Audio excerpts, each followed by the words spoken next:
The tongue is a restless evil. It sets the whole person on fire, James 3 tells us.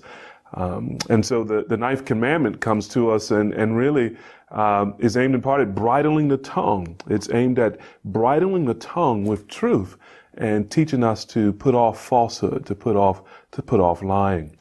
Even that word lie in our culture is impolite. I mean, to call someone a lie would be a serious insult. So many people feel a hesitancy at even using the term.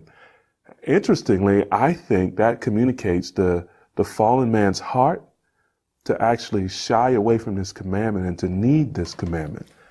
I mean, what does it mean to sort of think of thou shalt not lie or the term lie as impolite? It probably indicates that in some ways we're already shading the truth, aren't we? We're already pulling back from a fulsome expression of what's good, what's right, what's true. And the commandment comes to us and it convicts us of that. It points out the fallenness when it comes to our use of the tongue and the destruction that the tongue represents. And likewise, the 10th commandment, thou shalt not covet. Well, interestingly, that coveting, if you can imagine the heart having hands, it's like the heart grasping for things, desiring things, laying hold to things that doesn't properly belong to it. And what's remarkable and beautiful about the scripture and about the 10th commandment is even though the commandment addresses something inward, that inward grasping of the heart, it's also pointing out the social implications of that interior grasping.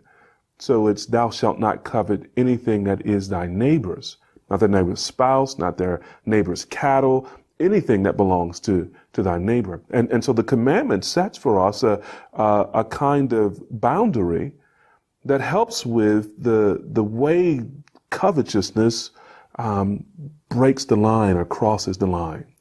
There's the crossing the line of desires, longing for things that aren't properly in our possession.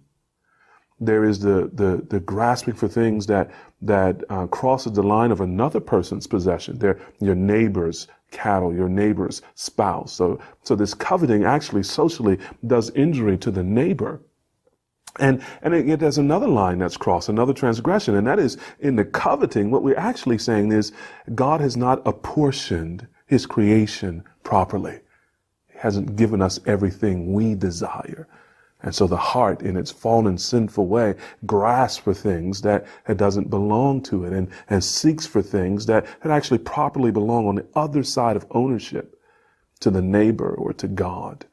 And so these commandments, they speak to us and they call us forth to truth-telling, call us forth to not just truth-telling, but the truth spoken in love as well, to speak the truth in a particular manner, speak in loving. And it calls forth a bridling, a restraining of desire, a channeling of desire to things that are good and right, to things that God has legitimately given to us for our enjoyment, and to be content in how God has, as it were, distributed his blessing, how he has ruled his creation, and not to go outside of that contentment in order to now destroy society, destroy culture, destroy neighbor by taking things, even if it's a taking in the heart, where it all starts, that doesn't belong to us.